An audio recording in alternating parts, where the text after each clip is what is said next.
Order, please. Begin the day routine presenting reading petitions.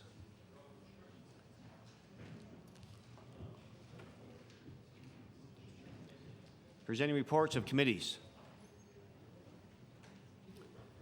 Tabling reports, regulations, and other papers. The Honourable Minister of Environment and Labour. Mr. Speaker, I beg leave to table the second quarter report of the Workers' Compensation Board. Report is tabled.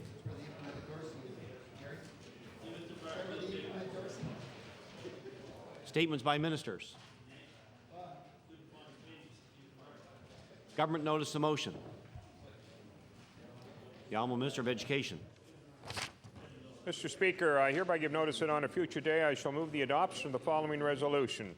Whereas this Sunday, October 5th, is World Teacher Day, and whereas teachers in Nova Scotia work tirelessly every day to give our young people all the opportunities of a quality education, and whereas our teachers also help our young people to develop their sense of citizenship and pride in this province, therefore be it resolved that all members of this House thank the teachers of Nova Scotia for their service to our children and our society. Mr. Speaker, I request waiver of notice and passage without debate. Is it agreed? Agreed. All those in favour say aye. Contrary-minded, nay. Motion is carried.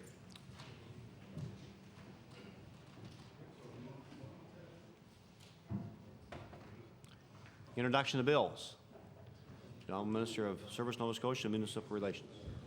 Mr. Speaker, I beg leave to introduce a bill entitled An Act to Amend Chapter 300 of the Revised Statutes 1989, the Municipal Elections Act.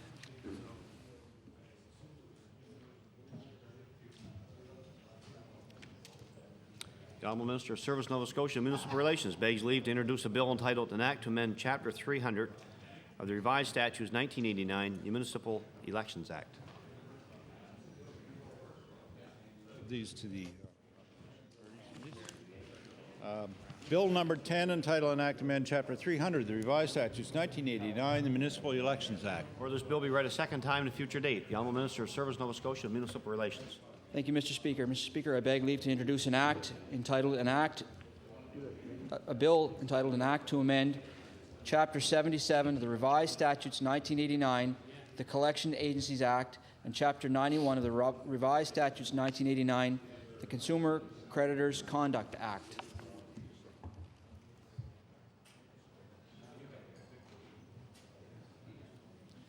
The Honourable Minister of Service, Nova Scotia, and Municipal Relations begs leave to introduce a bill entitled An Act to Amend Chapter 77 of the Revised Statutes 1989, the Collection Agencies Act, and Chapter 91 of the Revised Statutes 1989, the Consumer Creditors Conduct Act.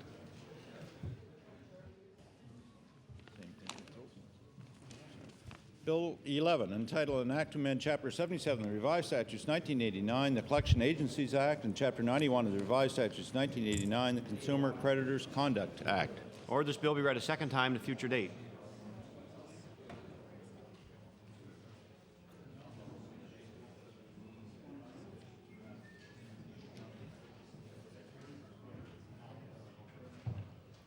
Notice of motion. The Honourable Member for Cole Harbour Eastern Passage. Thank you, Mr. Speaker. I hereby give notice that on a future day I shall move the adoption of the following resolution. Whereas Nova Scotia Power Incorporated work crews have done a heroic job in ensuring Nova Scotians get electricity as soon as possible.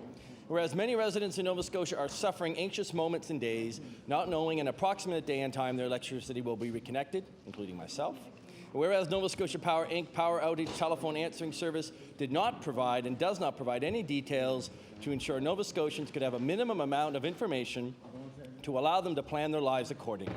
Therefore, be it resolved that this House encourage the Minister responsible for the Utility and Review Board to request the Board to require the Nova Scotia Power Inc. to provide more information when future problems arise. And I ask for waiver, Mr. Speaker. Ask for waiver. Is it agreed? Here, no. Notice tabled. The Honourable Member for Cape Breton South.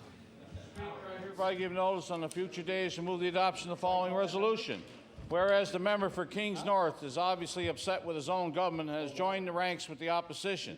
And whereas the member has been publicly quoted as asking what his own government has been doing to create jobs within his riding due to his government's failure to keep a processing company employing 25 people stay within the province.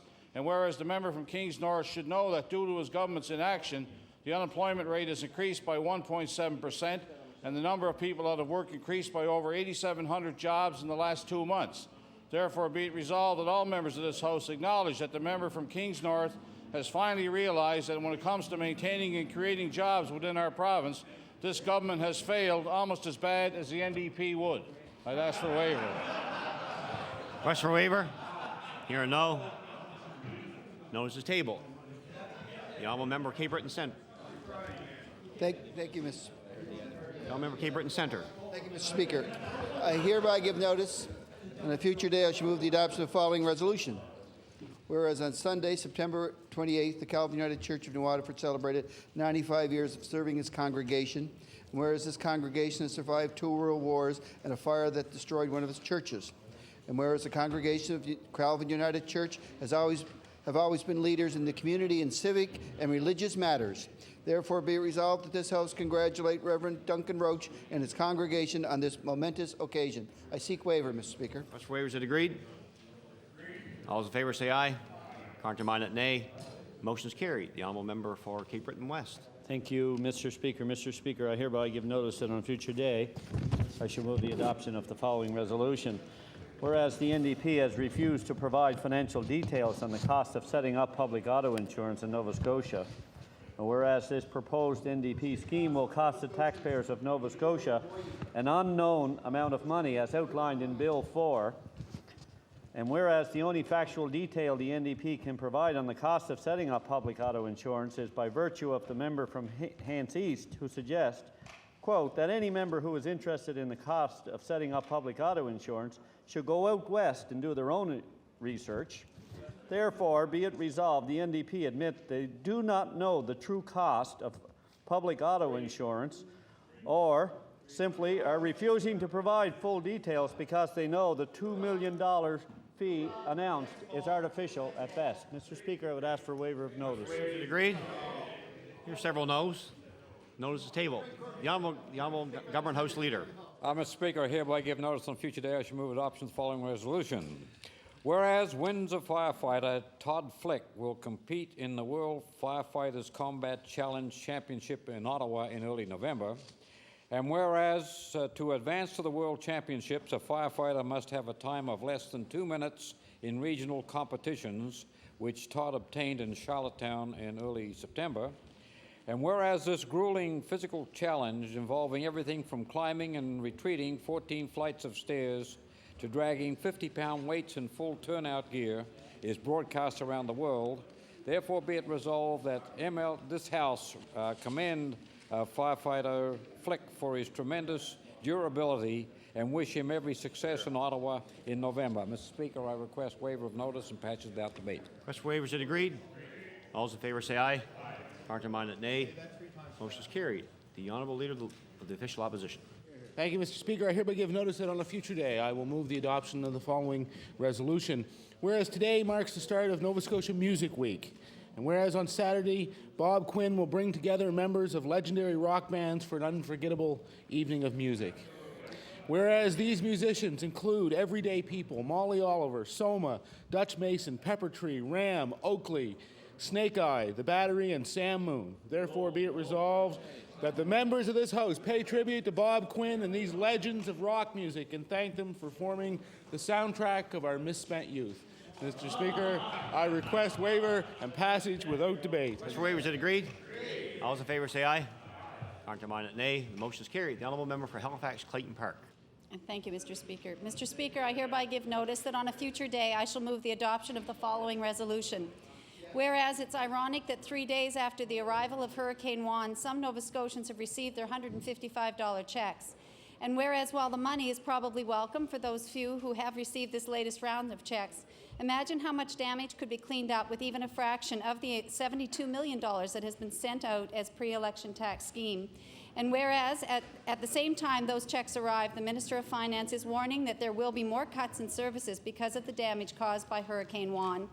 Therefore, be it resolved that all members of this House remember that when this government attempts to use Hurricane Juan as the reason for our financial troubles, we will all know the truth that it is due to the ill-advised rebate. Mr. Speaker, I ask for waiver of notice and passage without debate. Here no. Notice the table. The honourable Minister of Education. Mr. Speaker, I read this on behalf of my colleague, the member from Lunenburg. Mr. Speaker, I hereby give notice that on a future day I shall move the adoption of the following resolution. Whereas the New Germany Medical Center will celebrate its 10th anniversary on October 4, 2003. And whereas the New Germany Medical Center was built on land donated by Roland and Patricia Smith, with funds donated and raised by the community and the New Germany Medical Center Association with local business donations. And whereas approximately 170 community volunteers participated in the construction of the New Germany Medical Center, therefore be it resolved that this House congratulate the New Germany Medical Center on its 10th year anniversary, and the New Germany Medical Center Association, community volunteers, and business owners for their demonstration of community spirit and leadership. And Mr. Speaker, on behalf of my colleague, I request waiver of notice and passage without debate. All those in favor say aye. Counterminded nay. Motion's carried. The honourable member for Pictou West. Thank you, Mr. Speaker. I hereby give notice on a future day I shall move the adoption of the following resolution. Whereas many Nova Scotians of all ages suffer from the debilitating disease of diabetes, and whereas the cost of insulin and needles and strips and other necessary supplies can be quite prohibitive for those who require daily treatment, and whereas this government has made a commitment in its throne speech to a low-income assistance program for diabetics, therefore it be resolved that this government proceed as quickly as possible to provide meaningful financial relief for Nova Scotians who suffer from diabetes. And Mr. Speaker, I ask for a waiver and passage without debate. Request for waivers, is it agreed? All those in favor say aye. Counterminded nay. Motion's carried. The honourable member for Clare. Thank you, Mr. Speaker. Mr. Speaker, I hereby give notice that on a future day I shall move the adoption of the following resolution. Whereas the Ontario Liberal Party defeated the Progressive Conservatives last night, ending 8 years of Tory rule in the province, and whereas the Liberal Party easily formed a majority, being elected in 72 ridings, the Progressive Conservatives in 24 and the NDP in 7, and whereas the people of Ontario have chosen improving healthcare and education over cynical tax cuts, therefore it be resolved that all members of this House congratulate Dalton McGuinty and his team on their impressive victory last night and welcome him as the next Premier of Ontario. And Mr. Speaker, I would ask for waiver, please. Request for waivers, is it agreed? Hearing no. Notice is tabled. The honourable Minister of Health. Mr. Speaker, I hereby give notice that on a future day I shall move the adoption of the following resolution. Whereas Erica Alex of Antigonish participated for Team Canada at the University Games in South Korea in August of this year, and whereas Erica competed in the 67-kilogram women's welterweight division of Taekwondo, advancing to the quarterfinals, and whereas this marked the first time in history that Taekwondo was a sport at the University Games, which are held every 2 years and is the second largest sporting event in the world in number of participants after the Olympics. Therefore, be it resolved that members of the Legislative Assembly commend Erica Alex for her extraordinary accomplishment and wish her every success in all her future plans. Mr. Speaker, I request waiver of notice and passage without debate. Request for waivers, is it agreed? All those in favor say aye. Counterminded nay. Motion's carried. The honourable member for Timberlea Prospect. Mr. Speaker, I'll be asking for waiver and passage without debate. I hereby give notice that on a future day I shall move the adoption of the following resolution. Whereas Finishing Touch Hair Design is celebrating 8 years of operation in Timberlea.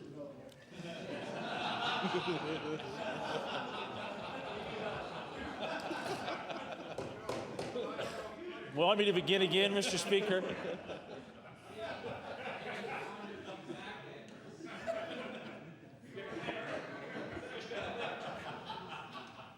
Order, please. The honourable member of Timberlea Prospect. Maybe I should just table this. Whereas Finishing Touch Hair Design is celebrating 8 years of operation in the Timberlea area, and for the member from Cape Breton Centre also does the hair of the MLA for Timberlea Prospect. Whereas Rhona Sampson of Finishing Touch Hair Design has provided a quality service to her customers. Whereas Rhona's professionalism and dedication are much appreciated by the community. Therefore, be it resolved that the Nova Scotia Legislature congratulate Rhona Sampson of Finishing Touch on her 8th anniversary with best wishes of many years of success in the future. I ask for a waiver and passage without debate. Request for waivers, is it agreed? All those in favor say aye. Aye. Counterminded nay. Motion is carried. The honourable member for Kings West.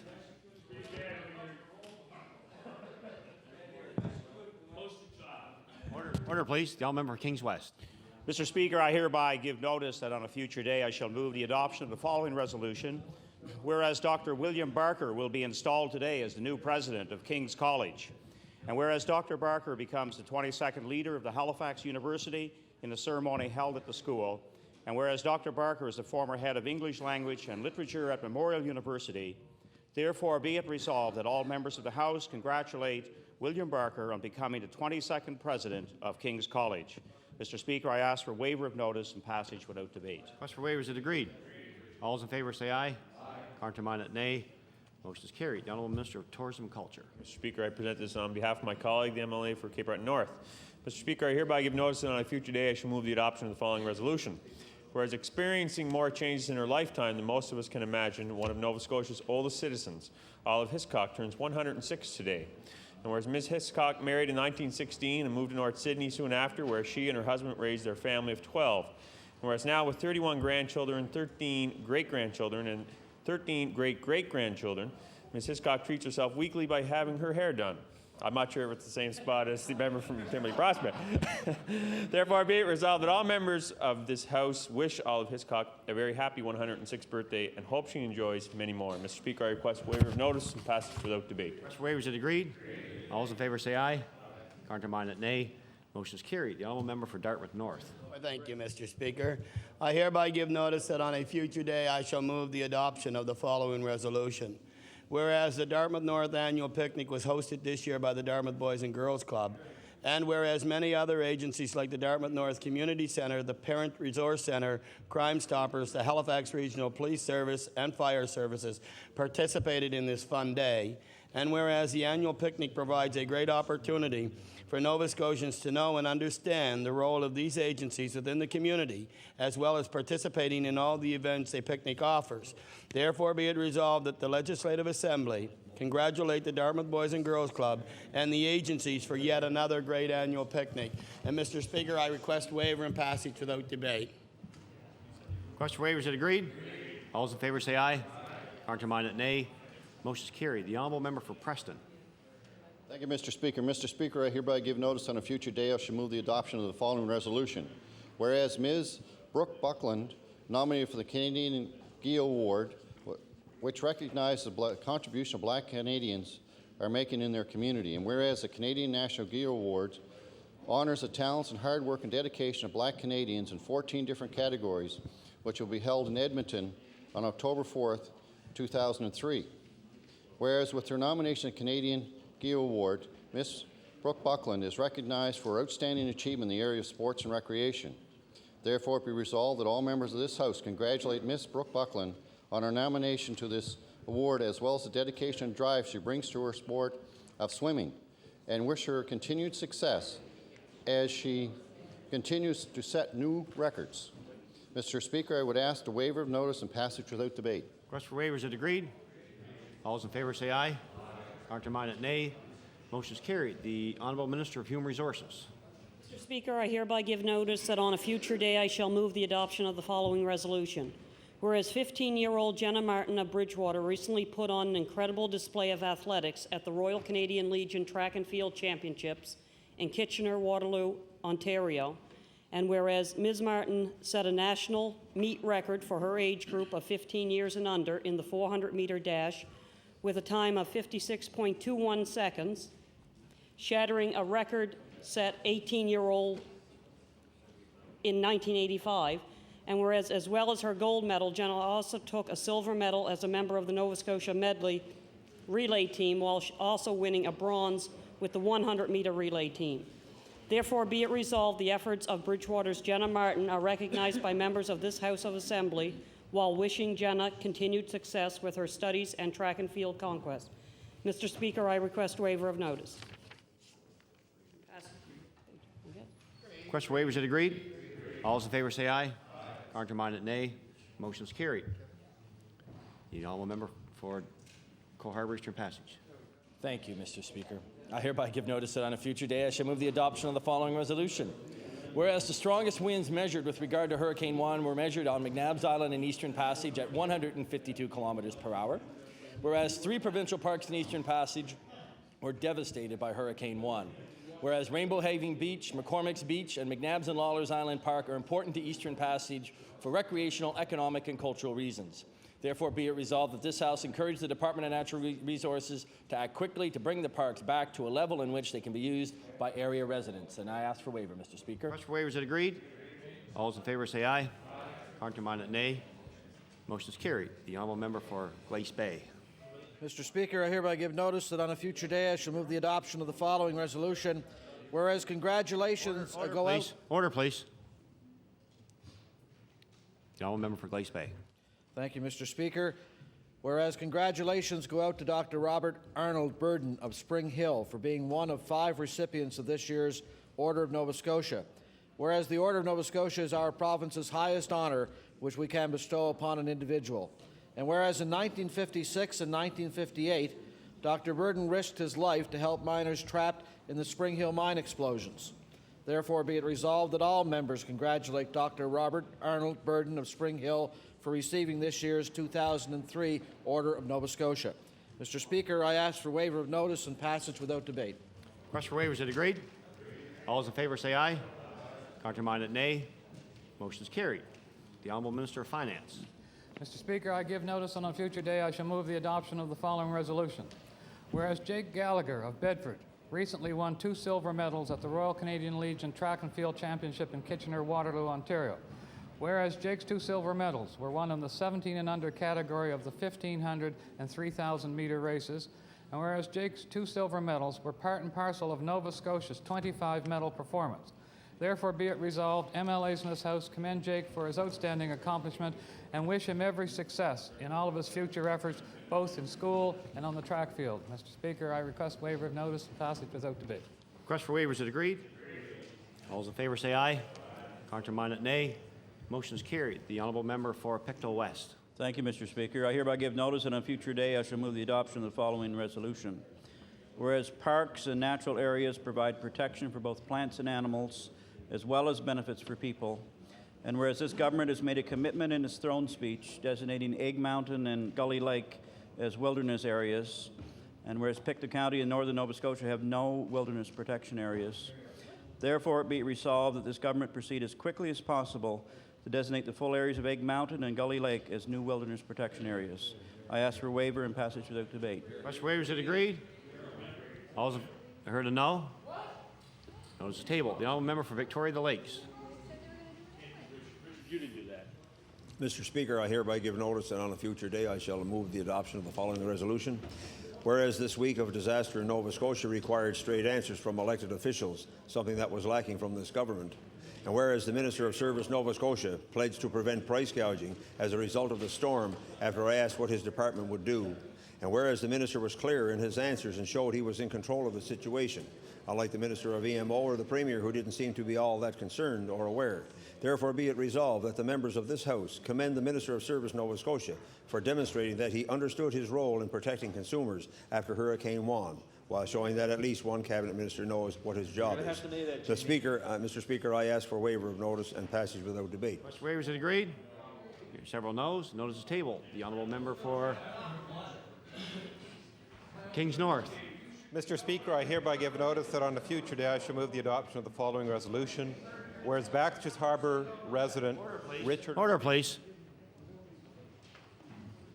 The honourable member for Kings North. Whereas Baxter's Harbour resident Richard Irving has been chosen as the 2003 Nova Scotia Woodlot Owner of the Year by the Department of Natural Resources, and whereas the Kings County native was selected for this prestigious award because of his special attention to increasing the diversity of plants and animals on his woodlot that has been in his family since 1917, and whereas Mr. Irving has changed the composition of his woodlot from an overgrown pasture land of white spruce to a representation of the Acadian forest, while leaving special wildlife corridors and refuge for sensitive plant life. Therefore, be it resolved that members of this House join me in congratulating this year's Nova Scotia Woodlot Owner of the Year, Richard Irving, and acknowledge his outstanding work and dedication to the preservation of wildlife on his property. Mr. Speaker, I request waiver. Request for waiver, is it agreed? All those in favor say aye. Counterminded, nay. Motion is carried. The honourable member for Timberlea Prospect. Thank you, Mr. Speaker. I'll be asking for waiver and passage without debate. I hereby give notice that on a future day I shall move the adoption of the following resolution. Whereas Step by Step Child Care Centre is now open on the Prospect Road in Hatchet Lake. Whereas this welcomed addition to our growing community is the result of the dedication of hard work of owners Carol Finch and Meg Kiernan, and whereas Step by Step Child Care Centre is meeting an important need to the communities along the Prospect Road. Therefore, be it resolved that the Nova Scotia Legislature congratulate Meg Kiernan, Carol Finch, and the staff of Step by Step with best wishes for many years of success. I ask for waiver and passage without debate, Mr. Speaker. Request for waiver, is it agreed? All those in favor say aye. Counterminded, nay. Motion is carried. The honourable member for Annapolis. Thank you, Mr. Speaker. I hereby give notice that on a future day I shall move the adoption of the following resolution.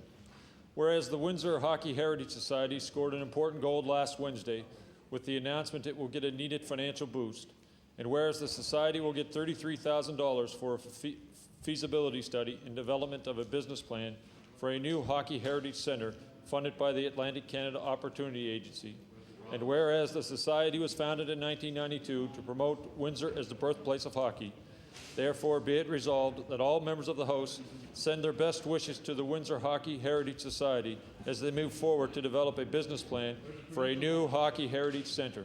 Mr. Speaker, I ask for waiver of notice. Request for waiver, is it agreed? All those in favor say aye. Counterminded, nay. Motion is carried. The honourable member for Guysborough Sheet Harbour. Mr.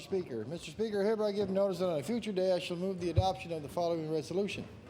Whereas the town of Mulgrave was first settled in 1800 by British Empire loyalists fleeing the effects of the American Revolution, and whereas the town of Mulgrave, after a series of meetings and false starts over a period of 16 years, finally voted to incorporate as a town in November 1923 by a vote of 121 to 26, with one spoiled ballot.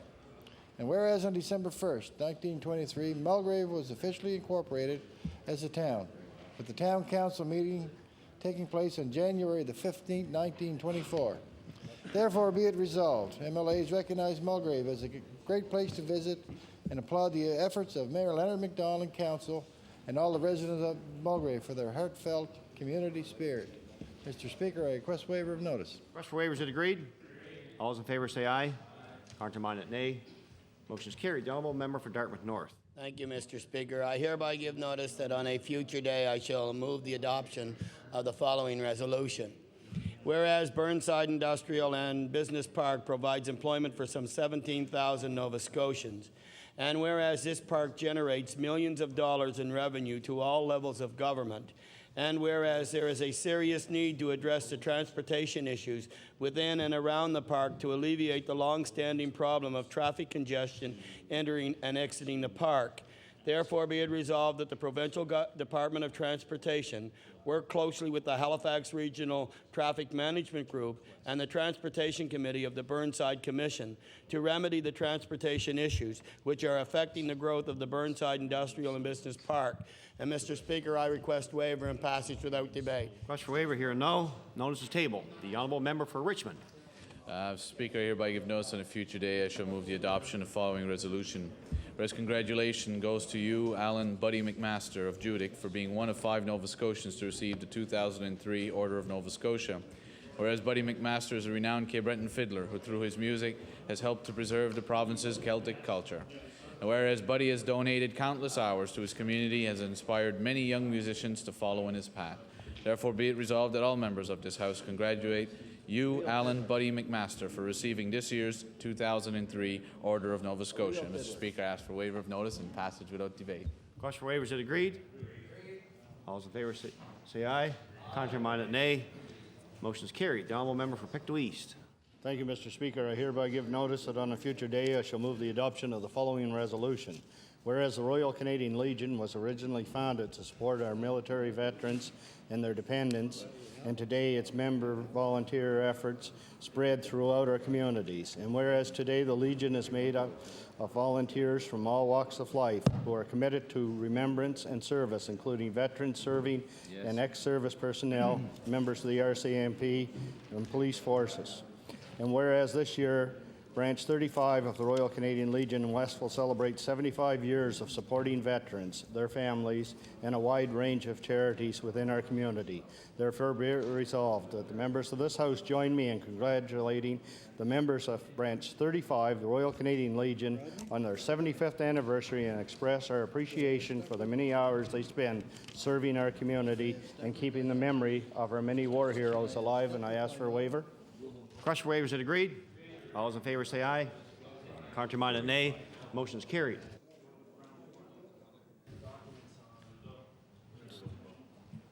The Honourable Government House Leader.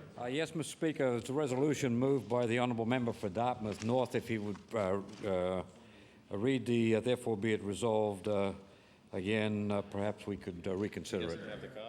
The Honourable Member for Dartmouth North on the resolution. Thank you, Mr. Speaker. If the Honourable Government House Leader would pass me the therefore be it resolved, I'd be delighted to read the response back again. Thank you, Mr. Speaker. Mr. Speaker, it's always the toughest day in the classroom.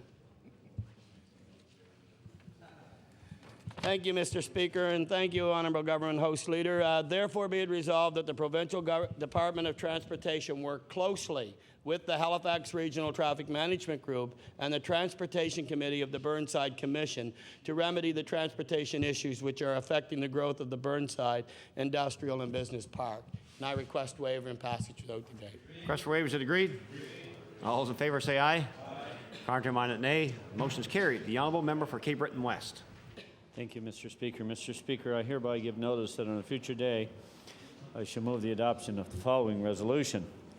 Whereas the 1999 John Ham Blue Book Promise for Seniors states that a John Ham government will, quote, provide seniors 65 years of age and older who voluntarily participate in safe driving programs with a 50% discount on registry of motor vehicle fees. And whereas to date this commitment has not been fulfilled, therefore be it resolved that Premier John Ham explained to the seniors of Nova Scotia why they have been misled with another Blue Book promise. Mr. Speaker, I would ask for a waiver of notice and passage without debate. Request for waiver. Hear no. Notice is tabled. The Honourable Member for Colchester, Musquodoboit Valley. Thank you, Mr. Speaker. On a future day, I shall move the adoption of the following resolution. Whereas the Pictou County Reserve Militia has volunteered to assist the Colchester Emergency Measures Organization, Town of Truro, and Colchester County with cleanup of Hurricane Juan, and whereas the provincial government has signed the necessary documents as required by the established protocol, and whereas the Federal Department of Defense has, as of 9 a.m. this morning, not given the required approval, therefore be it resolved that members of the Nova Scotia Legislature encourage the Department of National Defence to expeditiously sign off this request so Colchester County can receive this much-needed help from the Pictou County volunteers who have made this generous offer. And, Mr. Speaker, I request waiver of notice. Request for waivers. Is agreed? Hear no. Notice is tabled. The Honourable Member for Glace Bay. Thank you, Mr. Speaker. Mr. Speaker, I hereby give notice that on a future day I shall move the adoption of the following resolution. Whereas Howard Hampton and the Ontario New Democratic Party have suffered a serious blow, falling short of the number of seats required to form an official party. And whereas the Ontario NDP just haven't seemed to rebound from their defeat in the 1995 election, where they were removed from power after sitting for just one term. And whereas it's obvious that the disastrous results of the Bob Rae government have still not left the minds of Ontario voters. Therefore, be it resolved that all members of this House extend their deepest sympathies to the NDP for their unfortunate demotion to non-party status in the province of Ontario. Mr. Speaker, I ask for waiver of notice and passage without debate. Request for waiver. There are several noes. Notice is tabled.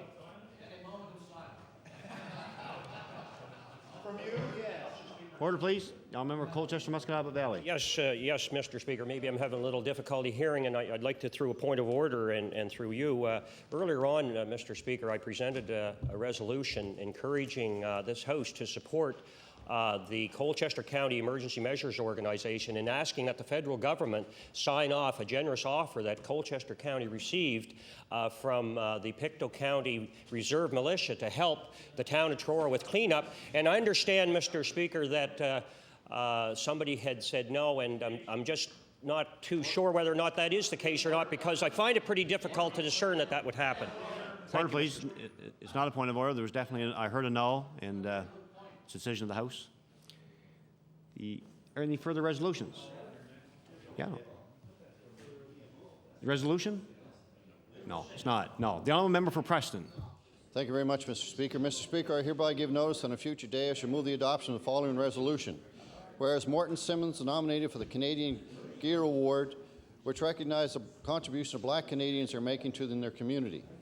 Whereas the Canadian National Gear Award honors the talents and hard work and dedication of Black Canadians in 14 different categories, which will be held in Edmonton on October the 4th. And whereas with his nomination for the Canadian National Gear Award, Morton Simmons is recognized for his outstanding achievement in the area of volunteer services. Therefore, be resolved that all members of this House congratulate Morton Simmons on his nomination for this award, as well as the dedication and drive he brings to his community, and wish him continued success in the area of volunteer services. Mr. Speaker, I'd ask for waiver and passage without debate. Request for waivers, is agreed? All those in favour say aye. Contrary-minded, nay. Motion is carried. The honourable member for Kings West. Mr. Speaker, I hereby give notice that on a future day I shall move the adoption of the following resolution. Whereas approximately 80,000 annual visitors come to the Oaklawn Farm Zoo to appreciate a variety of exotic animals, which include big cats, monkeys, camels, and orphaned wildlife. And whereas the Ward Road, which leads to the Oaklawn Farm Zoo, is in deplorable shape and needs immediate attention by the Department of Transportation and Public Works, and whereas this unique and ever-expanding farm plays a significant role in both the local and provincial economies as an established business within Western Kings County and as a tourist destination. Therefore, be it resolved that the Department of Transportation and Public Works immediately address the condition of the Ward Road to increase the visitors attracted to the Oaklawn Farm Zoo. Mr. Speaker, I ask for waiver of notice and passage without debate. Request for waiver, here no. Notice is tabled. Any further resolutions? If not, I'll go to the honourable member for Cape Breton Nova. Thank you, Mr. Speaker. I ask for the indulgence of the House to request a moment of silence to recognize the death of 2 Canadian soldiers in Afghanistan. Ask all members in the House to rise as we observe a moment of silence for the 2 Canadian soldiers who lost their lives yesterday in Afghanistan.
Thank you. Please be seated. I'd like to thank the honourable member for Cape Breton Nova for that. Thank you. The honourable member for Cole Harbour Eastern Passage. Thank you, Mr. Speaker. I'm raised on a point of order. On Wednesday, October 1st, in question period, the member from Cape Breton Nova asked a question to the minister responsible for EMO with regard to employees at the Isaac Walton Killam Health Centre having to take vacation days instead of when they were told to stay home on Monday and Tuesday. And I'm looking at Hansard, page 228 on Wednesday, October 1st, 2003, where the minister stated in his final response to the second supplemental that he would get back to the House tomorrow, that would be yesterday, October 2nd, with regard to reporting back on the situation. And we still haven't heard from the minister with regard to that, and I'm standing on a point of order in hopes that we can get a response from the minister or someone else in the government as to why these, he undertook, and I'd like to see why these workers and what the situation is with these workers and whether or not they're going to be docked vacation days or whether it's been adjusted by the government. Obviously, the Honourable Minister did at the time, as I recall, agree to report back to the House, and I believe that we'll take that up with him upon first opportunity. The Honourable Member for Cole-Harbour-Eastern Pass. Maybe if it's possible at this time, if the government House Leader can give some undertaking or some understanding that by the end of today they'll be reporting back something from the government with regard to this? The Honourable Government House Leader can respond. I'm not so sure he can respond on behalf of the Honourable Minister. The advice of the opposition House Leader under advisement. Thank you. Orders of the day, government business. The Honourable Government House Leader. Yes, Mr. Speaker, please call the order of business public bills for second reading. Public bills for second reading. Mr. Speaker, would you please call Bill number 1, the Automobile Insurance Reform Act. Bill number 1, the Automobile Insurance Act. The Honourable Member for Hants East. You have approximately 37 minutes. Thank you, Mr. Speaker, and I'll use whatever time I guess I deem necessary. I guess I probably can't live long enough to convince members opposite of the changes I think they should make as far as auto insurance. I do hope that in the time that I have to speak that I can dispel some myths, certainly those that are generated from the Liberal caucus for sure. And I do want to say that the honourable member from Cape Breton West in his resolution this morning, he only included part of the facts, I think. I did give him an answer to his question yesterday around the cost of our system, and but actually told him that it wasn't necessary for him to believe me. If he didn't want to, he could go west and take a look at and examine the systems that were there, and that they could certainly inform him. He didn't have to take my word on it. That was the information that I gave him. I also would like to, and I'll table this article from the paper, Mr. Speaker, as I refer to it. But this is from last spring, I believe, Daily News, Tuesday, June 10th. Auto insurance, GRIT's numbers lacking. At best, Liberal research was slim and shoddy, that they are basing policy and attacks on other plans on faulty numbers is scary stuff. Nova Scotians deserve better. Operating costs, and this is regarding ICBC. Operating costs include smartly investing in preventing accidents between 1997 and 2001. $30 million to $60 million per year was invested in more traffic law enforcement, a tougher graduating licensing system for new drivers, improvements to dangerous intersections, and driver education. These cut down on accidents, which cut down on claims.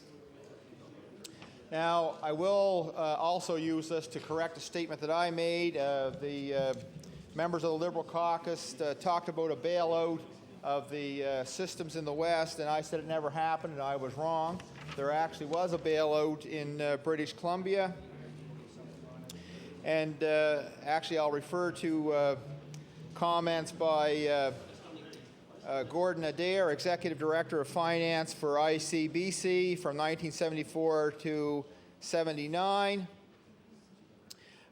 Where he said that the system there was, it did run up $180 million debt, and that was based on politics where the NDP government at that time of Dave Barrett was coming up to an election, and they kept premiums artificially low in the run-up to that election.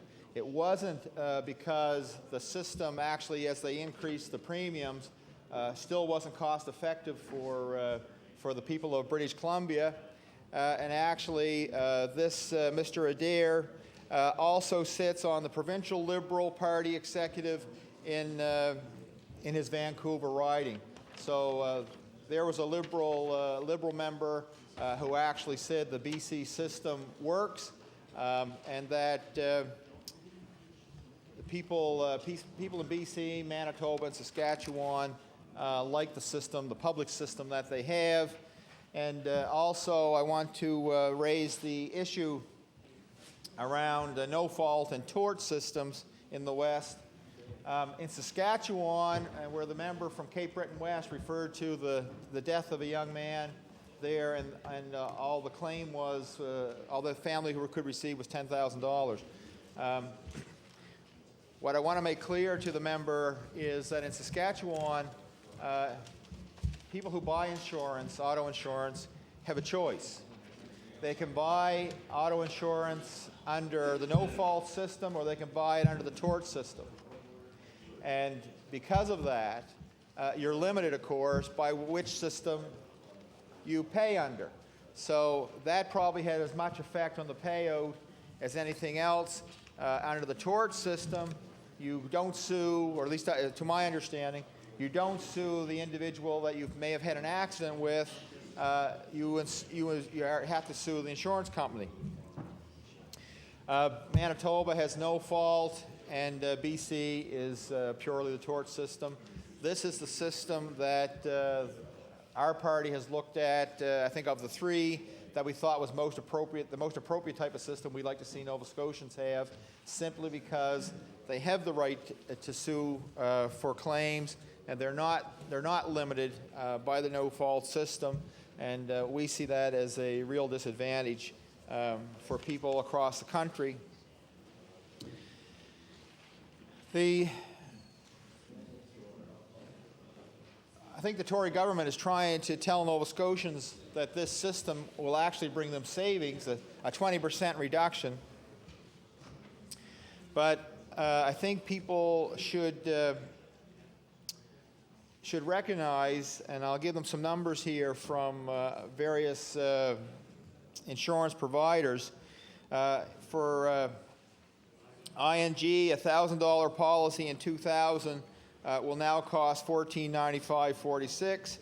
Cooperators, a $1,000 policy in 2000 will now cost $1,563.50.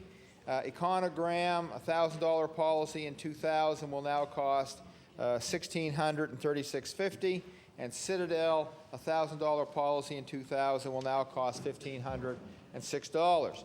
So a 20% discount at the rates that Nova Scotians have had to endure, where policies have gone up by close to 65% and maybe more in some cases, that Nova Scotians are still going to be paying more than a 45% increase and have a limit on the payout that they can receive. Now, I want to mention to members opposite and for the Liberal caucus, who I expect will raise this, the so-called discrimination regulations from August 1st, which were reinforced by this legislation, do not prevent discriminatory pricing in insurance. What they do is they simply disallow insurance companies from refusing to insure people because of things like age, sex, and marital status. So they only prevent them from refusing, but not by discriminating against them according to price.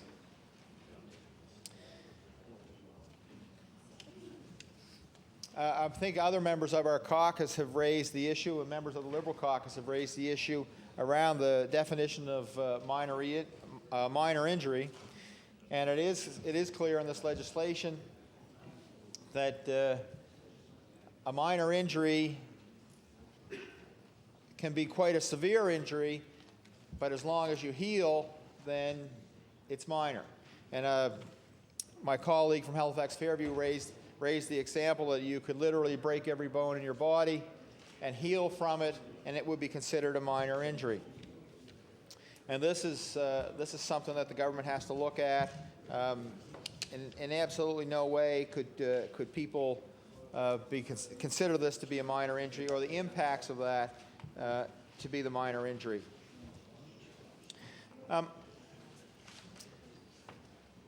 This is an issue that has gone on now, I think, for over 3 years, or over 2 years.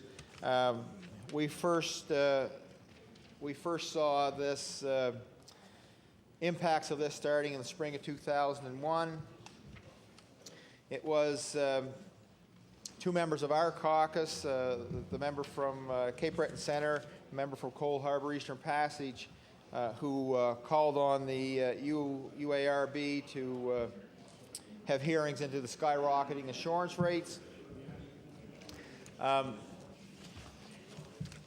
There has been a push by the NDP caucus to try to make information clear to Nova Scotians on the impacts of this, to try to offer an alternative to Nova Scotians, and one that actually works. There certainly is no clear indication that the legislation that's before us in Bill 1 will have any significant impact. Matter of fact, what this bill is really saying is that the freeze that was imposed by the Tories last spring didn't work. So the one thing that we tried to tell Nova Scotians, the one thing we tried to tell members of the Tory government was that their freeze wasn't a freeze. And there was no time after that bill came into effect, which actually was back to May 1st, even though the bill went through the House after that date, but that our constituents were telling us that they were getting their insurance bills and they were having increases, and the very message that we tried to tell people was that this bill on the freeze wasn't to work, and the fact that the government has gone down the road of this legislation indicates that it didn't work. Now, you have to ask yourself, when there are models out there that do work, that people like, why would the government not go there? Well, I would say, certainly, if they're hoping that this minority government will last 2 years, and I would expect they're thinking that. I know I'm not keen to be back on the hustings in a year. Certainly not looking forward to another summertime election, I can tell you that, Mr. Speaker. But for sure, this is more smoke and mirrors, hoping that this will somehow keep people confused for a couple of years, make them think that the Tories have actually done something. And I know for us, we'll be getting the calls from people who will be saying, I thought I was getting a 20% reduction, which they won't get. And by that time, the government will feel that, well, they're in a position perhaps to win a majority, and we'll be back trying to give some accurate information to people. But by that time, they'll have come to believe that the freeze didn't work. They'll have come to believe that this bill on the 20% reduction didn't work, and they actually will be looking for a solution, and they're not going to be looking to the Tories in any way. Actually, they won't be looking to the Liberals because they were announcing a 15% reduction. And I have to say, during the election campaign, the people I talked to were shaking their heads saying, why are they only offering 15%? And so I had to tell them they better contact the Liberal candidate on that because it didn't make any sense to me. So, this is an issue that affects people right in their pocketbook. I know in my personal case, 2 vehicles that I have, neither one of them particularly new, and both with a lot of kilometers, almost 300,000, that our insurance went from $1,200 to $3,500. And if anybody thinks I didn't feel the pain, I did. I took as much off as I dared as far as coverage, and that's not to say that happened without a claim. We did have some claims, and the insurance company, that was what they based it on.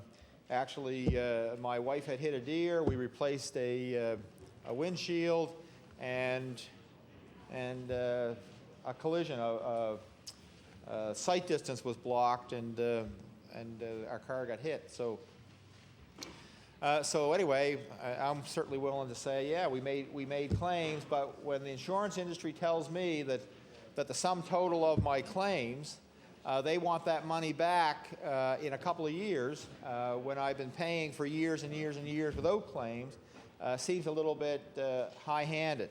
And you know, if the government's going to tell me I need insurance, and I'm in a position whereby I'm paying a lot for insurance, and then you say to yourself, I don't dare make a claim because I don't want my insurance to go up, so I'm paying for insurance I can't use, would be my take on it.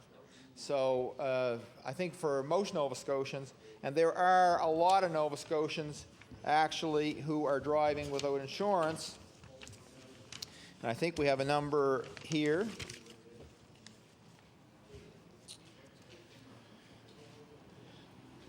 Well, convictions for driving without insurance increased by 47.5% between April 1st, 1997 and March 31st, 2003, from 1,855 to 2,737. Now, I think the Honourable the Government House Leader indicated in this House in the spring that there was no increase in the number of people driving without insurance. Well, that's absolutely not true. And actually, if those people have accidents, I mean, it's bad enough that those people have accidents, but it's the people that they have accidents with are going to be the losers, and these are people who are forced into a situation. In this day and age, you have to have an automobile. So, and in a country like Canada, you know, with a large rural component, not everybody lives in a world where you have public transit. Certainly, in my constituency, that's not the case. I wish we did have some type of public transit system. When I think about people on low income or seniors, that we really could use a system that could help them get around. But the reality is that for most of the population in Nova Scotia, and even that a significant portion of the population who would live in the city here and have access to public transit, they still have automobiles as well. And in order to get around, you need to have an automobile. So to have insurance rates that are so high that people are willing to risk driving without it, this is an extreme situation. And it's extreme for the people who they run into. There is nothing to indicate that the Tories have been willing to grapple with this situation in a way that actually will cure it. And I want to tell the members opposite that there is an alternative. We've raised it surely enough. We've investigated it. We've even said, if you don't believe our numbers, do your own investigation. The models have been around for years, and I think the test of time proves not only that they work, but that the successive Liberal and Tory governments that have come in after those models were put in place didn't replace them. They've kept them there simply because they offer the best service for the dollar to the people that use them. So why wouldn't this government want to go down that road? Matter of fact, why wouldn't the Liberal Party want to go down that road? In particular, when they know that in British Columbia, the system that they've railed against is one that presently has a Liberal government, and it's one that Liberal government had made comments that they were going to privatize the insurance industry there, but they didn't. As a matter of fact, it was the insurance brokers who actually made the strongest case, I think, in British Columbia for the government to keep it, and it's certainly not one that's being made here by insurance brokers for us to go with a public system.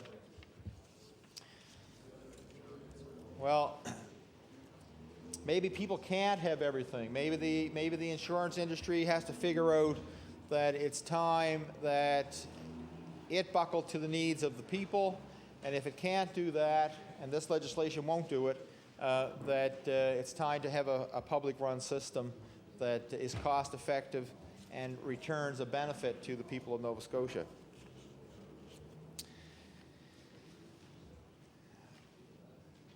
My colleagues have raised a number of issues in this bill. One of them is the limitation of pain and suffering awards to $2,500 for minor injuries or any other non-monetary loss.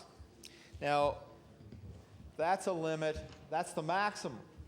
So the maximum a person could get would be $2,500, and that's not to say that everybody would get that.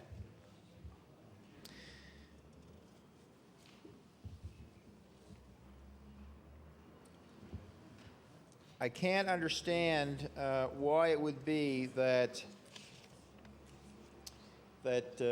any of us in a system, and if there was a system whereby we weren't forced to have auto insurance, that this was something that you thought, well, you know, I'm a little worried. If anything ever happens, I'd like to have some insurance, and especially for those of us who've been driving for a number of years, you know, if we were 16 and this was the first time we had a driver's license, maybe our parents would want to have us insured, and just for their own protection, because you know, if their kids were to cause an accident, they'd be on the hook. But you know, once you've had a few years under your belt and you've had a fairly good driving record, you could say to yourself, look, I don't need auto insurance anymore. I'm going to take the risk, but I'll insure my kids. But that's not the world we live in. We live in a world where the government says if you're driving, if you have a license, you got to have auto insurance, okay?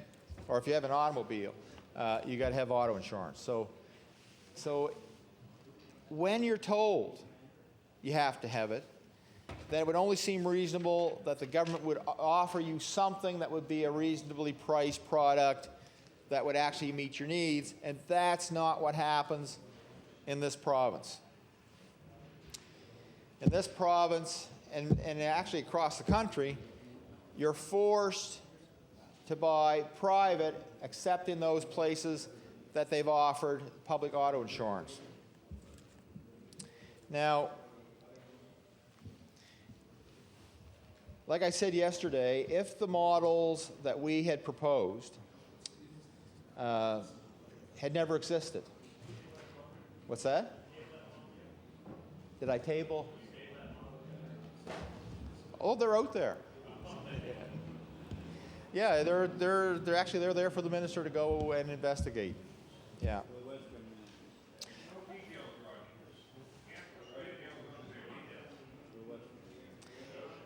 I hear. Continue. Well, I've heard the Minister for EMO yesterday talk in regard to hypothetical cases. When we talked about Hurricane Kate coming toward Nova Scotia, he said, "Well, we don't want to talk in the hypothetical."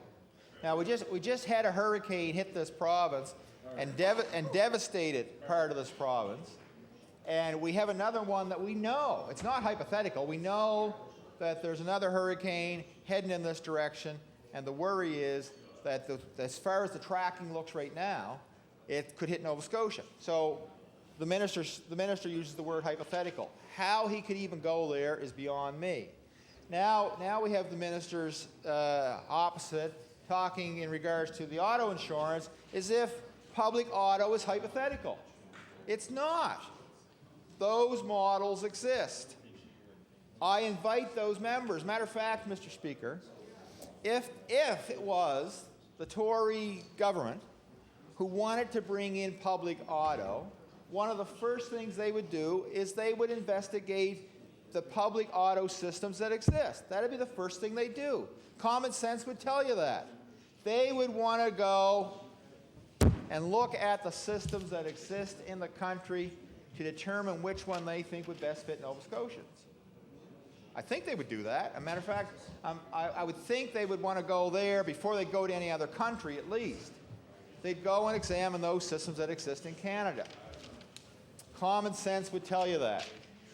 Now, the fact that we propose those systems, I mean, I think if they wanted all the facts, they could probably write any one of those provinces and ask the company to send them their brochure or their policies. It's simple enough. So the question has to be, what evidence do they have that it doesn't work? Silence from the other side. I don't hear any catcalls. So I'm going to assume that they don't have that evidence. That guy who used to meow, he never got reelected, John. That guy who used to meow, he never got reelected. Mr. Speaker. Order, please. Young member Cape Breton West. On a point of order. No, Mr. Speaker. Would the honourable member entertain a short question? For Hants East, entertain a question. He'd love that. If he could entertain a short answer, yes. Young member for Cape Breton West on a question. Well, thank you, Mr. Speaker. I was hoping he would entertain the answer. I'll entertain the question. My question, quite simply, is: has he reconsidered from yesterday's position, and is he now prepared to provide the financial data that would support his party's position on public auto insurance? Young member for Hants East.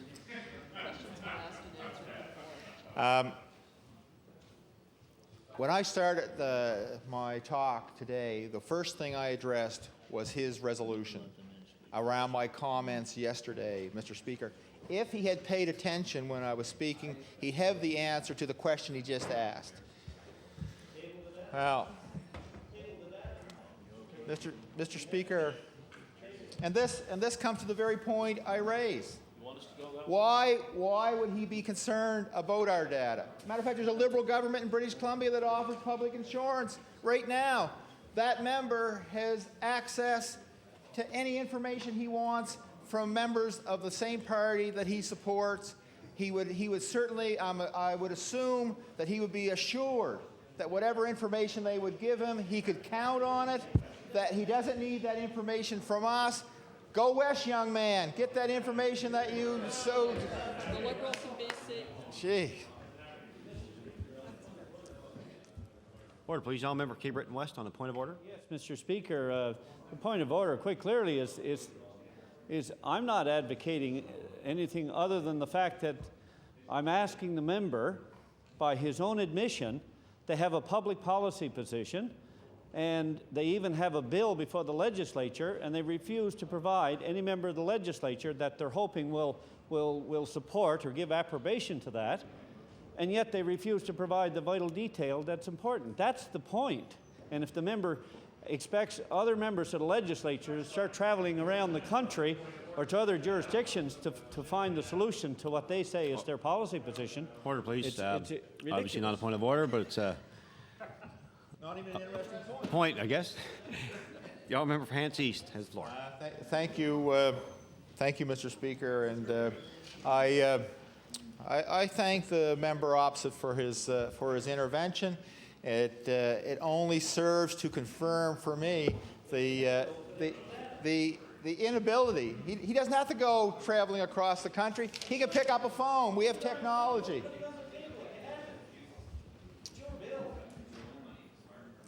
I answered the question for the member yesterday about the bill, about the information. Well, if I thought I could set a snare for those rabbit tracks, I would. But, so, to the members opposite, to the members to my present left, the models that we've used as examples in the West that have been there, they're not hypothetical. The people in those provinces like them. Actually, the Tories and the Liberals in those provinces like them because they keep them. So therefore, for us, consumers, consumer indexes in this province, any rating organizations, have all said that public auto is the way to go, actually even recently. So they have done enough investigation. Now, I'm sure if he wants to get numbers, maybe they have them, maybe they don't, but whatever investigation they've done, they feel quite assured that that can work. The bill that we've presented to the House, and actually the bill we presented to the House as an option to this bill, because the member from Cape Breton South actually stood here and said, you know, if the members from the New Democratic Party vote this down, if the Liberal members vote this down, then Nova Scotians are the ones that are out of luck, because there's no other option. Well, there is an option. There's public auto, offered by this caucus in our bill. And the fine-tuning of that, actually, the member for Richmond actually raised the issue. He held up our bill and said only 5 points in the bill. He dismissed it. He dismissed it as nothing, and then he complained. He complained because we were going to have 6 months for a commissioner to set this up. Now, you can't have it both ways. If he wants detail, if he wants this thing done right, then the appropriate thing would be to put a commissioner in place to see that it's done right. So he didn't want that. He wanted it set up the next day, which we think is not in the best interest of Nova Scotians. It hasn't been done here, but we think that we have enough people in Nova Scotia with the smarts to do it, and a commissioner would be the right person to put it in their hands to set this thing up properly. But there's been no evidence from any of the other jurisdictions that the taxpayers haven't gotten a reasonable benefit for the cost, and in those jurisdictions, the bureaucracy has been a reasonable one. Actually, it was a way to keep money from those provinces. The taxpayers or the drivers in those provinces who would be paying premiums. It was a way to keep the money from their premiums in their own province without it going to another jurisdiction, without it going to a foreign head office, to create jobs in their own province. Now, I can't see why anyone, especially the Tory government, who has made the pronouncement that they want to produce 30,000 jobs, why they wouldn't look at this as some of those jobs. Somehow seem to ignore the message that you can actually do this, do it in a cost-effective way, offer good service, and create jobs for people in Nova Scotia, and plus have a benefit for drivers in this province. Now, the government House leader, I think, had made a statement last spring that this would cost the province somewhere in the range of $300 million to set up. What the government House leader didn't tell people is that Nova Scotians spend about $300 million a year in premiums in this province. That's where he got his number, or I'm assuming that's where he got his number, that Nova Scotians spend in premiums about $300 million a year. That's not what this system would. $500 million. Well, that's not the number that I have. So, I suppose. So, the fact that they spend those dollars in the present system is purely related to the relationship to the cost of the payouts and the profit. It should make some sense, I would think, to members of both opposite parties that if you don't run a system based on profit, that you can reduce your premium, that you really only have to have dollars there for the payout side and the bureaucracy. But we pay for the bureaucracy in other jurisdictions, and we pay for the profit, and recently, we've been paying for the return on investment that those companies didn't get in the stock market. they've been tapping us to get that money back. So it would seem to me that there's no justifiable reason to make private auto insurance companies rich on the backs of Nova Scotians. Let's do a service for Nova Scotians that's cost effective and delivers them a product that the government tells them they have to have anyway. Thank you, Mr. Speaker. Thank you. The honourable member for Halifax Clayton Park. Oh, sir. Order, please. As I understand it, there is no. No, after the honourable member for Halifax Clayton Park. Thank you very much, Mr. Speaker. It's a pleasure for me. It's a pleasure for me to rise and speak on this important debate on Bill Number 1, an act to amend the laws respecting automobile insurance. I listened with great interest over the last few days as various members of the House have brought forward many differing viewpoints. The Liberal Party was the first party in the legislature to raise the issue of rising insurance premiums and the financial hardship that this was causing Nova Scotian drivers of all ages. The rates were rising seemingly without regard to accident claims or other obvious triggers for higher insurance. The Liberal Party called for an all-party committee at that time to report back to the House. This call was not heeded by either the Tory government or the NDP party. The issue was important to the Liberal government from the outset, and it continues to be of utmost importance to us now. During the recent election, we were the first political party to articulate a plan to deal with rising insurance premiums. Our plan called for a legislated reduction of 15% and a plan to control future increases by having them regulated. It was proposed that all future increases over 5% would require the approval of the Utilities and Review Board. In other words, the insurance companies would have to justify the need for substantial increases in the future. They could not increase insurance rates without going through the regulatory process. Some of the previous speakers have belittled the notion of a 15% reduction. Why would we propose this modest decrease, is the question being answered. Well, the answer is very simply integrity. We did our homework, and we looked at the situation carefully. We were not prepared to mislead Nova Scotians with wild, unsubstantiated claims of potential savings. Nova Scotians want protection from future rates hikes as well as an immediate reduction. They want to know that the reduction being offered is workable, and we had done our homework and knew it was. The Liberal plan for insurance was heralded as reasonable, achievable, and timely.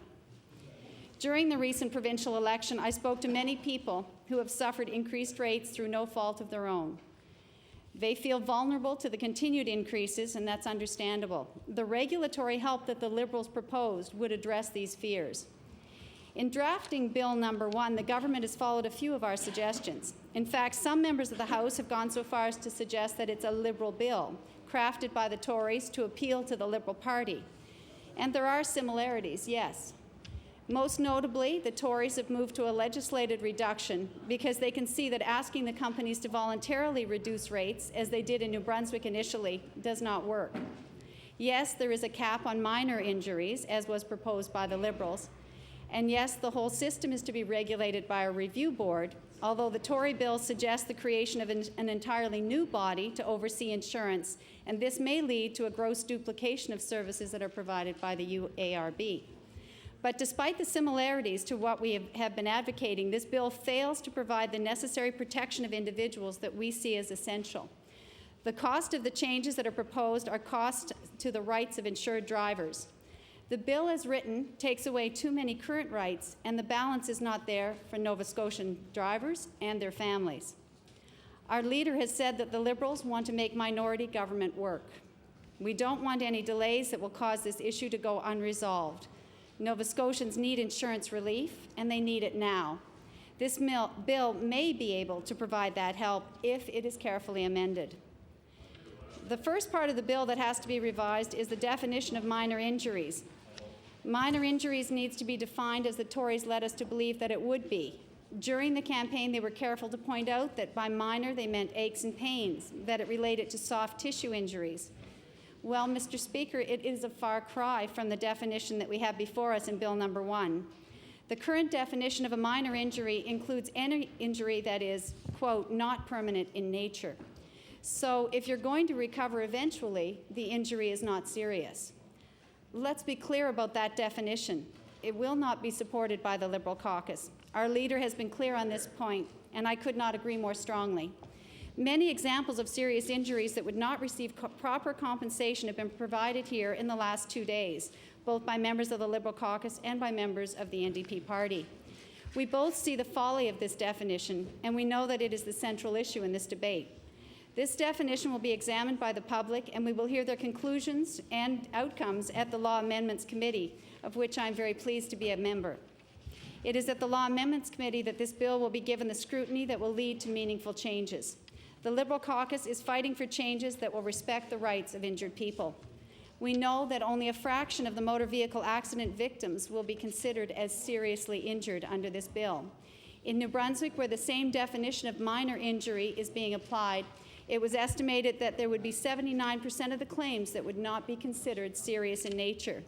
In the same study, it was quoted that this would have a reduction of 39% of the cost for insurance companies. The reference to New Brunswick brings up the issue of the actuarial study that was commissioned by the Tory government in order to support the 20% fee reduction. The report has provided almost a carbon copy of the New Brunswick definitions, facts, and figures. It's hard not to question the value for money on that particular study.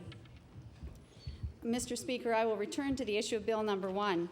It's clear that the clever definition of a minor injury will deprive seriously impacted accident victims, and it isn't acceptable.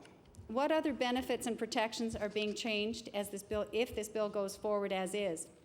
The maximum payout to victims of non-permanent injuries is to be $2,500. That means there's no room for seeking redress in the courts for a higher award based on genuine pain and suffering. The victim's rights to make their case before a judge will be denied. The minister took pains recently to remind this House that he is neither a doctor nor a lawyer and therefore could not answer some of the questions relating to the bill. I'm also neither a doctor nor a lawyer, but I could still understand the basic right that is afforded to victims to go before the courts and make their case based on the facts of personal pain, injury, and suffering. Again, the regressive nature of the definition of a minor injury is going to leave many people undercompensated for when they have genuinely serious injuries. Income recovery is also being threatened by this bill. Only those that are considered seriously injured as the bill is written now are eligible for income recovery. That leaves others, yes, even the person who's been months in a coma, with only a $2,500 check. And under this bill, if you're considered seriously injured, you will get your lost pay, but not as much as is currently provided for. Under the proposed rules, the payout will be for the lost salary minus deductions for CPP, EI, and income tax deductions. The net amount will be given to the seriously injured person. At present, the full amount is provided. And will these extra dollars go to help the provincial or federal CPP, EI, and income tax revenues? No, the extra money which is currently paid to the injured person will now stay with the insurance companies, effectively lowering their payout costs and allowing them to reap a benefit from this legislation. We want to leave benefits with the people who need them. The intent of paying out lower amounts for income loss may be tax related, but it was not intended to leave more dollars in the hands of the insurance companies. Sick days are another area where the employed accident victims will not be better off. Here is another trade-off that will take away from individuals. Currently, the insurance companies will pay the employer for the days that an employee is off work. So, at present, being injured in a motor vehicle accident doesn't take away from the accumulated sick leave that a person has earned. Under this bill, that benefit is lost. Employers will take away those sick days for days lost at work because they will not be compensated for them by the insurance companies as they currently are. The employers will absorb a new cost, which will be passed on to employees through the loss of sick leave benefits, and the insurance companies will pocket the money saved. Another clause of the bill that cannot go unchallenged relates to homemakers. I object to the change that sees an about-face in the recognition of the value of homemakers' work and contribution to their families and communities. Plainly and simply, the current system recognizes the economic value of the work performed by homemakers. This bill does not. In fact, the bill proposes to assign no value whatsoever to the services provided by a full-time homemaker unless that person is a hired housekeeper. That is a significant backward step for women's rights. It's only in recent years that the work of women at home has been documented and counted by Statistics Canada in the Canadian Census. Women across Canada press the federal government to measure and recognize the value of their unpaid work, their contribution to our national economy and to our well-being. There is a measurable cost to replace this work with someone else who is paid if, in fact, the primary caregiver or homemaker is unable to provide these services.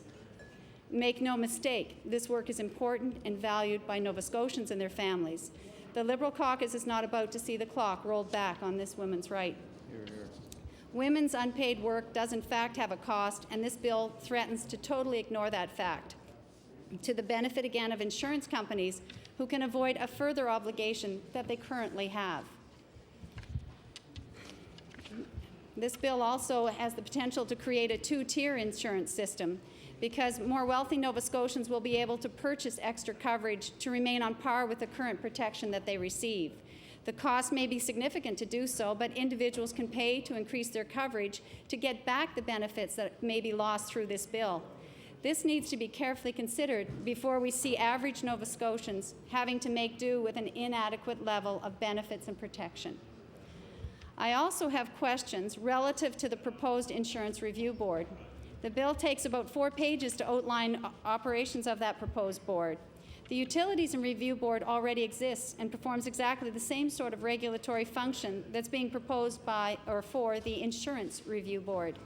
I question the need to establish an entirely new bureaucracy to oversee the insurance issue. The Utilities and Review Board has the expertise, the experienced people, the facilities, and the structure to handle the insurance review process. It would need increased staffing and resources, but I'm willing to bet that it's a far more economical and efficient use of the review board we currently have in place. As we examine the pros and cons on the bill on insurance that is before the House, it is important to touch on the solutions offered by the NDP party. The NDP are sticking to an unsubstantiated claim that they can set up a public system for insurance for only $2 million. This is completely at odds with a study that pegs the cost to set it up at more than $100 million. Who is right? The variance here is enormous and the danger is clear. If we ever decide to flirt with a public system, we may be hit by runaway costs that this province cannot afford. So I hope that I've made it abundantly clear. The bill before us is not in keeping with the original plan put forward by the... Order, please. Order, please. The member for Halifax Needham on a point of order. Thank you very much, Mr. Speaker. Yes, on a point of order, I would, the honourable member from Halifax, Clayton Park, has made reference to a study that establishes the setting up of a public system to be $100 million. And I'd like the honourable member to table that study, please. Order, please. The member for Cape Breton South on the point of order. Yes, on a point of order, the honourable member that just arose on that point of order should know that unless that honourable member was referring to that study, she's under no obligation to table that study in the House here today or any time unless she's referring from it or reading. Thank you. The member Halifax Needham. Mr. Speaker, the honourable member did make reference to the study. Order, please. The only documents that have to be tabled in the House according to the rules are documents that are actually read from. So it's not a point of order, but it's a point. The honourable member for Halifax Clayton Park has the floor. $2 million study, Maureen. Thank you very much. So as I was saying, the bill before us is not in keeping with the original plan put forward by the Liberal Party before the summer election. It violates many principles that we respect and stand by. I'm looking forward to hearing from the public at the Law Amendments Committee and working with that committee and other members of this House to see the shortcomings of this bill addressed. Our goal in the Liberal caucus is to help the government come up with a reasonable insurance act that will control rising insurance premiums and prevent future dramatic increases. We want to ensure that Nova Scotians are adequately protected at a cost that is stable and predictable, as they deserve nothing less. Thank you, Mr. Speaker.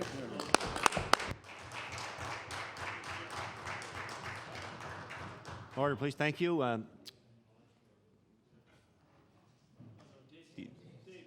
The honourable member Cape Breton South, was there an intervention at this time, or the honourable member Cape Breton South? Member from.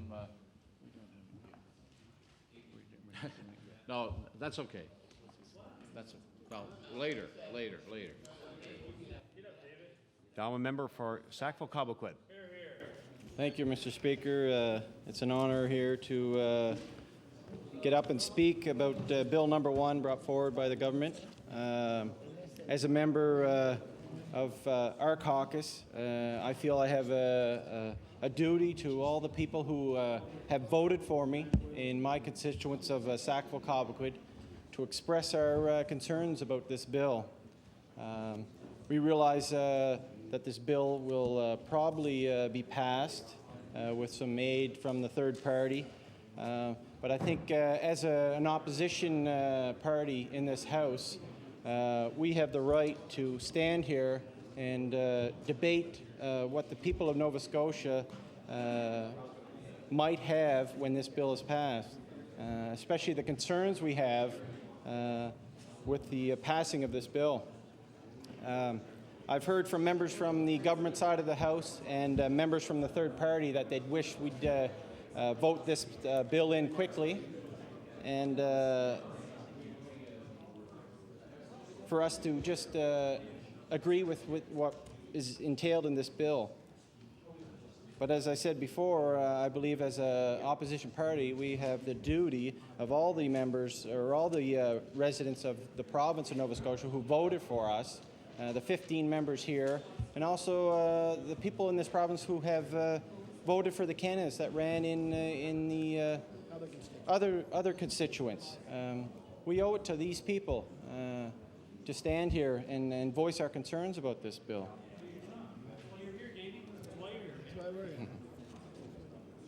So I'd like to just begin with some of the... Please.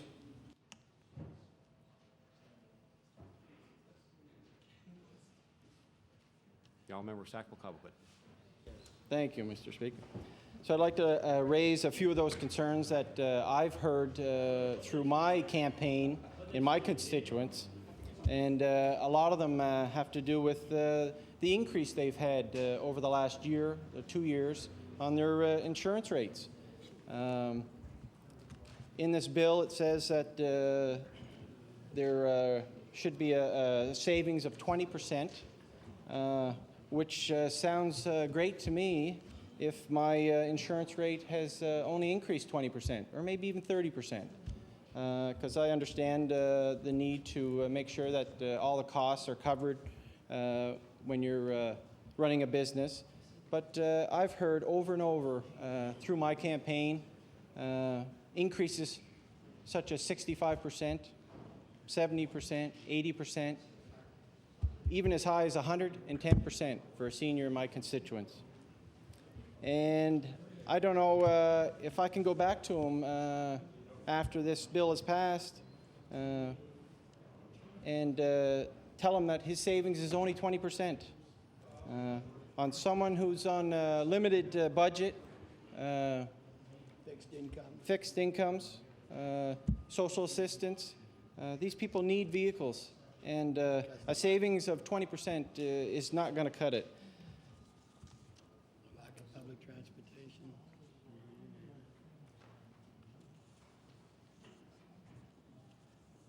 People need insurance to get to work, to get to school, to take their families for appointments such as medical needs. Some of us in the city here or close to the city have the opportunity to use public transportation in order to do some of these functions and rely on these important transportation needs to get us to our work and to our appointments. But people in rural Nova Scotia, which many of the members in the government and in the third party represent, don't have the luxury of having public transportation as we do here in the city, or to the extent that we do here in the city. So, I'm sure that they too have some concerns on how the increase of insurance rates have gone over the last year or so. And I don't know, I've talked to a few members from the government and the third party, and they've expressed that some of their constituents have had large increases. And I hope that they can go back to their constituents and after this bill is passed and let these people know that have had these huge increases that you tried your best and got them a 20% reduction. People are going without insurance, and it's an increasing number in this province that are being charged with no insurance when they're stopped with the RCMP or by their local police in their community. The convictions for driving without insurance have increased almost 50% in the last 5 years. And on a personal side, as a paramedic and as attending many accidents and calls throughout my career, it's amazing on how many more people I see every day who tell me that while I'm trying to assist them, that they've been injured, that they don't have any insurance. And here I am trying to provide some care for them, and their main concern is that the large costs it's going to incur to them because they haven't been able to afford their insurance on their vehicle.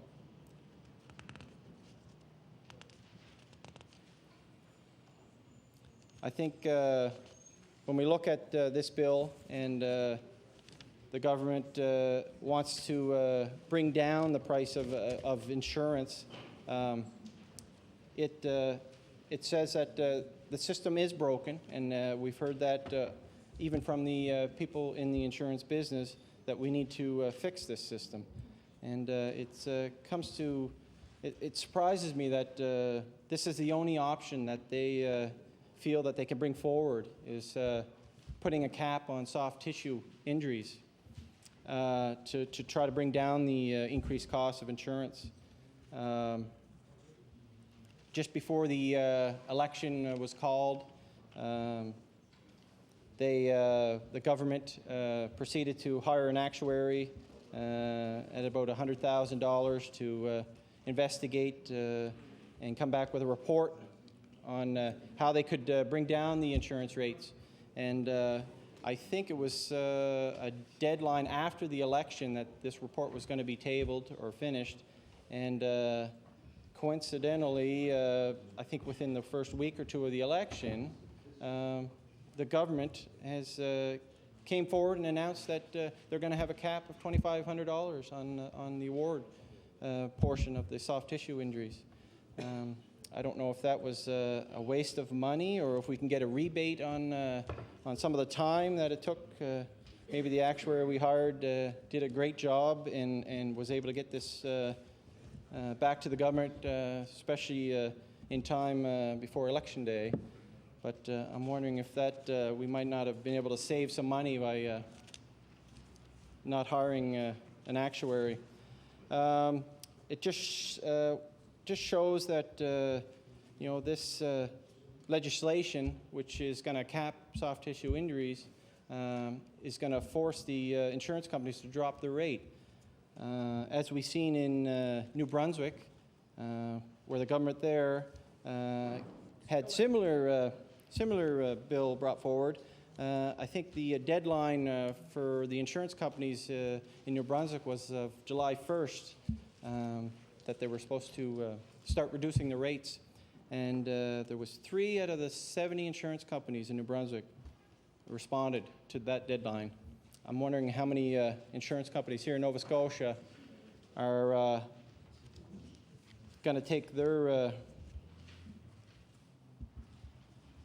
take a look at what happened in New Brunswick and defy any kind of legislation that is going to supposedly reduce the rates here in Nova Scotia.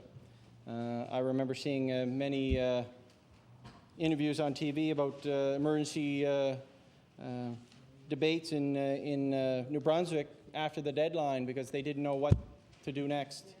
And I got a feeling that you might see that here in Nova Scotia.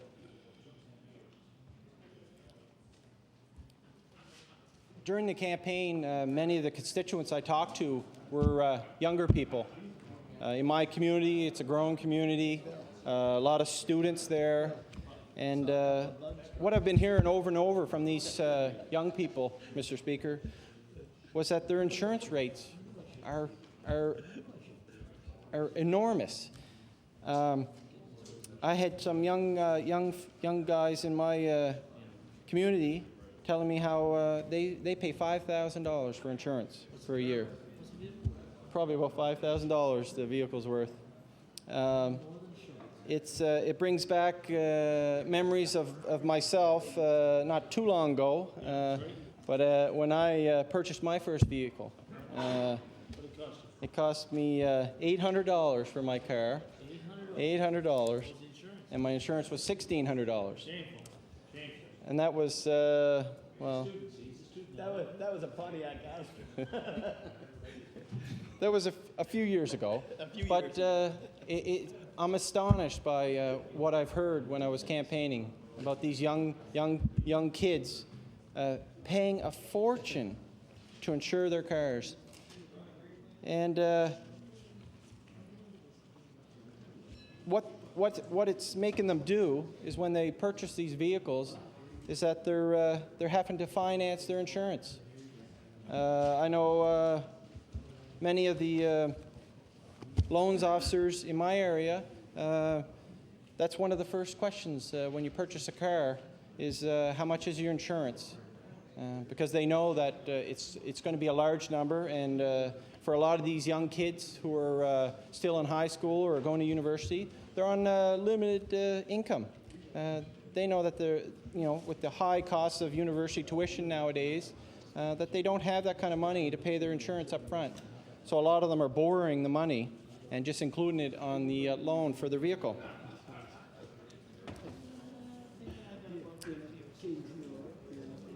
The other thing that concerns me about this bill is the lack of mention or the lack of need of helping the people that are put into the facility insurance. On one case in my constituent, a gentleman called me and stated that he had a letter from his insurance company that his rate was going to increase by over $3,000 because his spouse had had a couple claims and a couple accidents, and that they were going to put him into facility insurance. He's not going to benefit from the 20% reduction in rates. Doesn't apply to him.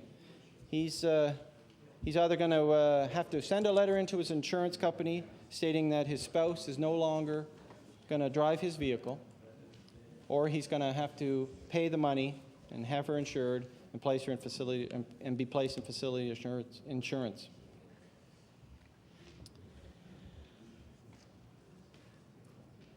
As a paramedic,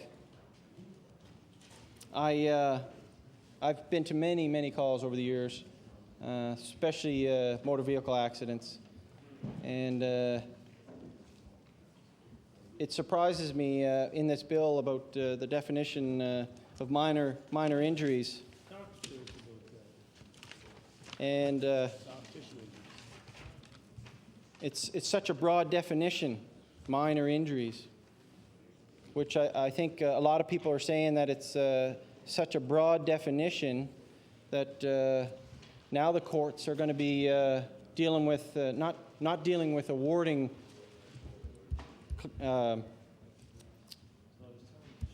money to injured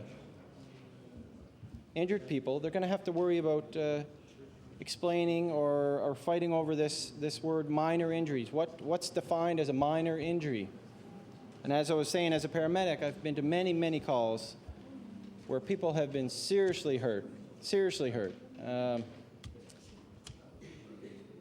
And I've seen many of them after several months of treatment, and some of them after several years after treatment, who are battling what they would call maybe some minor injuries such as whiplash,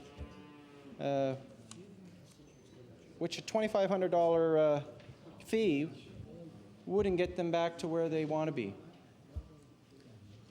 If you've talked to many physiotherapists and people who rehabilitate people after injuries. A lot of them had the same concerns about the monetary number put on this, $2,500.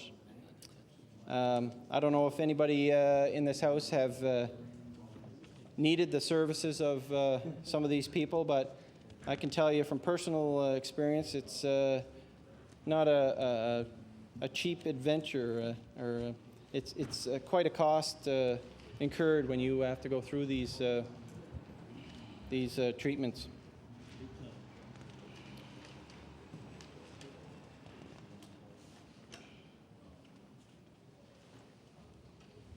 I know that, like I said before, this bill would probably pass, but we're here to show that we do have some concerns with this bill. And the government and the third party have acknowledged that they think this is the best system. But if we look across this country of ours, there's several provinces that have been in the same situation that we are in now and have introduced the public auto insurance. And yes, these provinces, it was the NDP that brought these systems in place. But many of these provinces have had several government changes since this public auto insurance was put in place, Mr. Speaker. And when they start to mention that they're going to dissolve it or get rid of it or do away with it, the public, the people that vote them in, have stepped up and expressed their concerns. The public insurance that have been run throughout this country are working, and that's why the conservative governments in these provinces and the liberal governments in these provinces have kept these, and the social credit governments have kept these systems in place because they do work. And I find it kind of ironic that here in Nova Scotia, that the other two parties won't even have a look at what these systems are doing out west. You've seen it, Jamie. Read the reports. Read the reports, Minister. Read the reports, Minister. Yep. Yeah, That's tell right. them. Yeah, Tell the Minister he'll have his chance. they'll have a chance to speak on this bill. I'm sure they will. The Mr. Speaker will allow them to speak. It's He's listening anyway. yeah, he's listening. But Mr. Speaker, like I stated at the start of my my presentation here, is that I feel that it's our duty here as a caucus and as the opposition, and I've looked up the definition of opposition, and I've tried to read on what the opposition party is meant to do when they're elected. And I don't think, from anything I've read, that we are here to allow the government to bring forward bills for us just to sit down and pass them without debate. And that's why many of us here in our caucus are standing and expressing our concerns with this bill, Mr. Speaker. We've had many people, thousands of people come to us with their concerns. And it wouldn't be right for us to not bring these concerns forward. And I've heard members from the government and members from the third party condemning us because we're standing here debating our concerns. So in closing, Mr. Speaker, I just want to tell you that I've talked to a lot of people in my constituents who've had concerns with the cap on soft tissue injuries. And I hope that in a year's time, after the 20% cut to the rates for this year cease to exist, that the rates don't skyrocket again. Are we going to have this debate again in a year's time? Maybe we will. I hope we're not in the position that, like a few of the members have stated previously, that we're not in the position where we're out campaigning again, especially in the summer. I want to lose 20 pounds. I want to walk Brooke again. Bring it on. But I think it's important that that our concerns are heard here, and that the government will take our suggestions, and hopefully, I'm hoping that the insurance companies will do this 20% decrease. But I think in 1 year's time we'll have to be standing here again, trying to figure out what we're going to do, because the system is broken. And that's not just the people in my constituents saying that. That's the radio ads on TV from the insurance companies are saying the system is broken and we need to fix it. And I feel this bill really is not going to fix the problem. Nope. Band-Aid. It's not going to address the real concerns and the real issues behind why our rates have skyrocketed over the last year or two.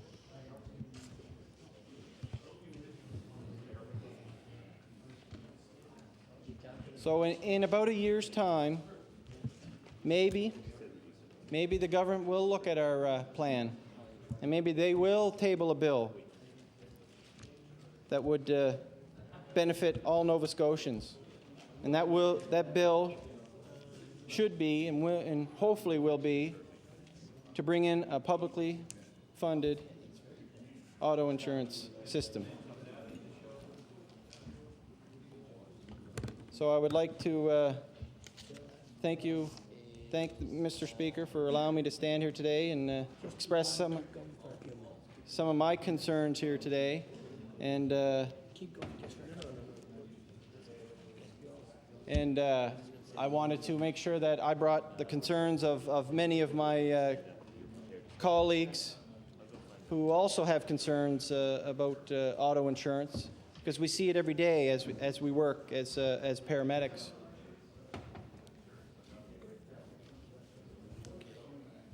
We've witnessed many times over how people in this province go without insurance, and how it really is detrimental to their family income if they're caught without insurance. You can wrap up. Thank you. So I would like to thank you for the opportunity for me to stand here and express some of my concerns, Mr. Speaker. Thank you. The honourable member for Preston. Thank you very much, Mr. Speaker. It's with pleasure today I rise to speak on the Bill number 1, a law respecting automotive insurance. About 2 years ago, the Liberal caucus called for an overall all-party legislation in the legislature to come together to work towards a strategy to work on auto insurance issues. And it's been clear to this point that hasn't happened. And as time goes on, the crisis is getting worse and worse for everyday Nova Scotians as they're trying to cope with the problem of ever-rising insurances and other costs that they're faced with daily. And because of that, a lot of people have had to change their habits greatly, stop driving, drive with no insurance, and other things that can cause a great deal of grief to them and their families and other people that they may have an accident with. We've seen during the provincial election campaign the opposition, the NDP party, indicating that a cost for a small car, the paper was tabled here yesterday, of approximately $2,000 for this small car to be insured. Now, I drive a high-risk vehicle, highest risk vehicle you can drive. I have it fully insured, and it costs me $1,000 a year. So I'd like to know where they get their figures from on the $2,000 plus insurance. It must have been some young person that has maybe had a couple of accidents and or whatever the case may be to create this inflated high rate for insurance. And then they go along to say that we can set up a new system for $2 million. Well, I've never seen the government set up anything for $2 million to the latitude that an insurance program would be to cover the whole province and all the residents in the province and all the difficulties that go with that and all the staff that would be required and all the work that would have to be done to structure that sort of a system. Yet they still claim they can do this for $2 million.